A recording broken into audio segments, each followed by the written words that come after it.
Toy Story 3 is about Andy has grown up. Andy is now heading off to college, and the toys who have been there in his toy box in his room but getting less and less play over the years, what are they going to do now that Andy's going off to college? What are you going to do with these toys? Should we donate them to Sunnyside? Mom, no one's gonna want those old toys. Fine. The toys accidentally get donated.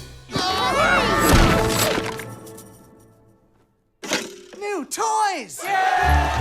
They learn that Andy didn't really want to donate them. He was putting them in the attic to safekeep for later. Once they learn this, they have to try to get back home. And chaos and hilarity ensue.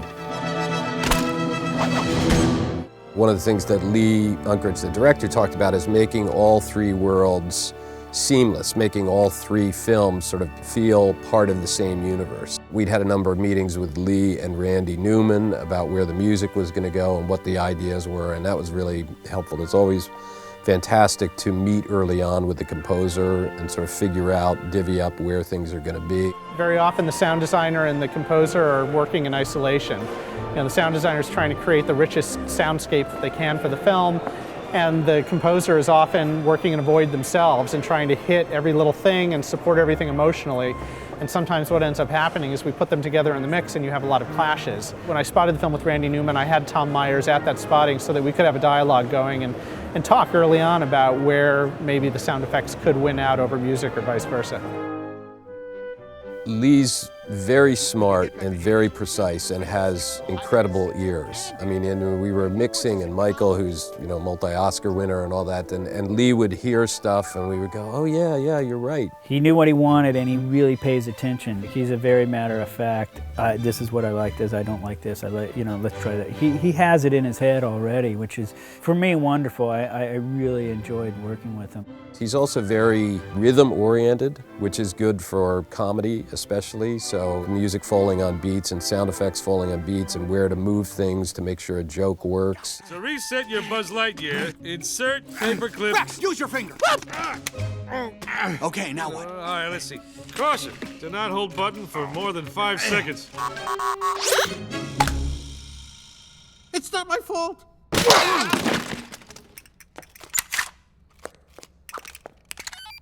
Bitácora espacial. Me he despertado del hipersueño en un planeta extraño. Now what did you do? I just did what you told me! The challenge with all the Toy Story movies is that there's always 6 or 8 or a dozen characters running around, talking. They're all making their own type of sounds. And then you have the Randy Newman score. It's a very, busy score, and I mean that in a positive way. It's very Carl Stalling, like, dum, dum, dum, dum, dum, dum.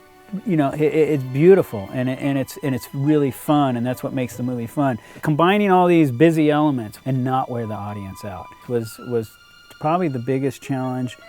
At last, I'm gonna get played with! Rex? Come to Papa!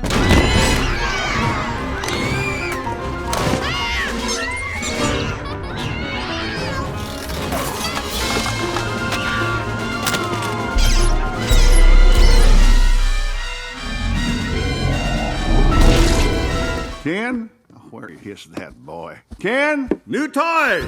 Far out! Down in a jiff, Lotso.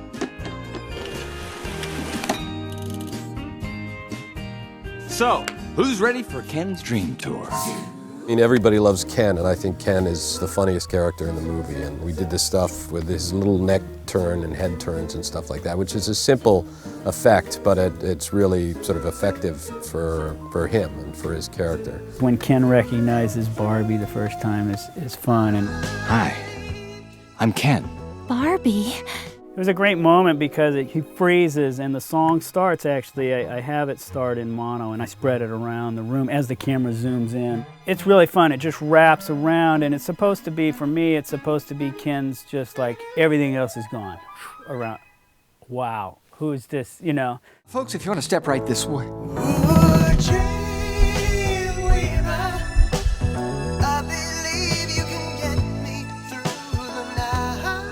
Hi, I'm Ken.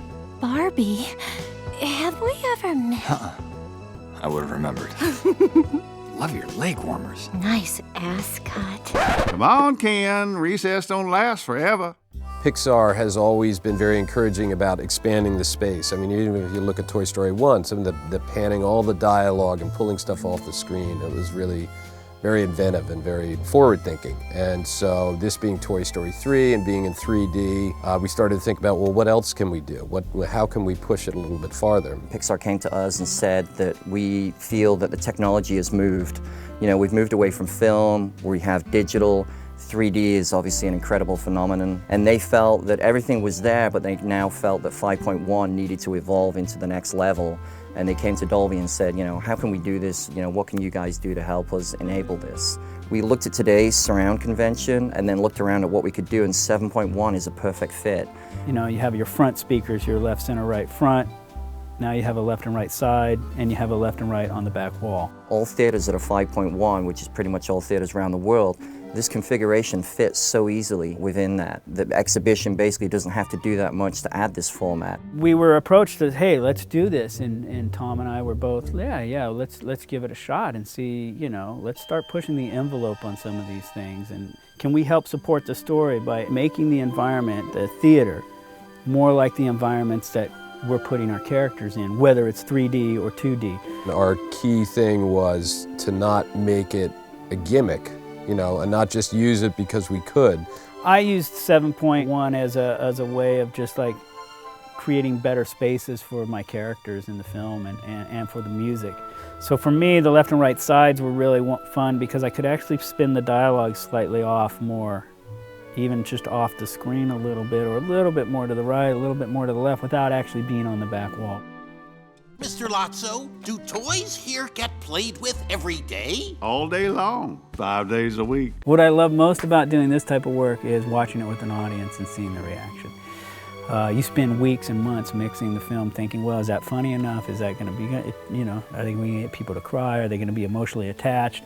So when I sit with an audience member and see the laughter and the tears or what, those are the greatest rewards for me. This sort of starting at one point where it's just storyboards and you're recording stuff, and then 6 months later you have this, you know, whole piece of work that comes together.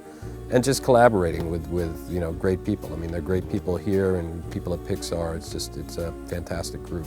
You've got a friend in me. You've got a friend in me. When the road looks rough ahead and you're miles and miles from your nice warm bed, you just remember what your old past said. Boy, you got a friend in me.